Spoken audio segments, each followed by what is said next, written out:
Here's what I learned. Today, I'm going to be going a little bit deeper into borderline personality disorder, or BPD. And something that goes without saying, but I feel like I should say this, I am not a licensed therapist. This is just for educational purposes. I am not a licensed therapist. Please consult one if you have any real questions. As mentioned in an earlier video, bipolar disorder tends to get confused with borderline personality disorder. I'm guilty of that mistake myself. I also mentioned that borderline personality disorder is characterized by a sudden and dramatic change in emotions. Impulsive actions and conflict-filled relationships are very common, as seemingly banal triggers like not receiving a text message in a certain time or receiving criticism on the job can cause dramatic emotional swings that most people are not equipped to deal with. BPD typically stems from a deep existential fear of abandonment, typically rooted in trauma.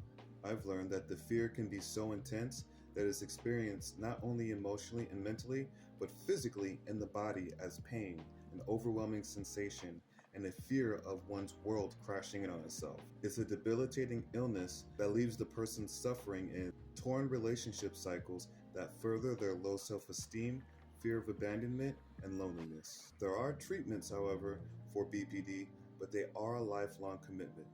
Please consult a therapist. We can be more empathetic and understanding, as people with BPD are not crazy. They typically have full awareness of their behavior and how it affects others, just lack the ability to control that behavior in the moment. We have to be able to see this for what it is, an illness. Think about how you'd feel if you had an uncontrollable behavior that caused you to hurt yourself and people around you that you deeply cared about, but you didn't want to do that. Because remember, people with BPD tend to be also very empathetic.